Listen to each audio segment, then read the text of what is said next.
आम्ही आमच्या पक्षात काय करावं हे इतरांनी सांगण्याची गरज नाही. आम्हाला फुकटचे सल्ले नको, असं स्पष्ट उत्तर उपमुख्यमंत्री अजित पवारांनी रोहित पवारांना दिले. राष्ट्रवादीमध्ये सूरज चव्हाणांच्या नियुक्तीवर रोहित पवारांनी टीका केली होती.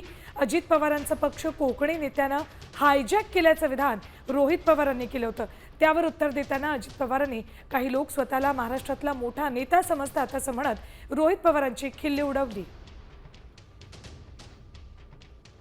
आम्हाला बाहेरून वाटतं की दादा हे प्रमुख आहेत त्या पक्षांचे, पण असं दिसतंय की त्या पक्षामध्ये काही एका कोकणातल्या नेत्याने त्या पक्षाला हायजॅक केलेलं आहे. जे अजितदादांचाच पक्ष आणि त्यातले काही आमदार घेऊन हे लोक सर्व बीजेपीमध्ये जातील. म्हणूनच काल तुम्ही जर बघितलं असेल की सूरज चव्हाणची नियुक्ती करत असताना दादा तिथं नाहीत, कारण दादांनी त्या गोष्टीचा विरोध केला होता. आम्ही आमच्या पक्षात काय करावं हे बाकीच्यांनी फुकटचा सल्ला द्यायची गरज नाही.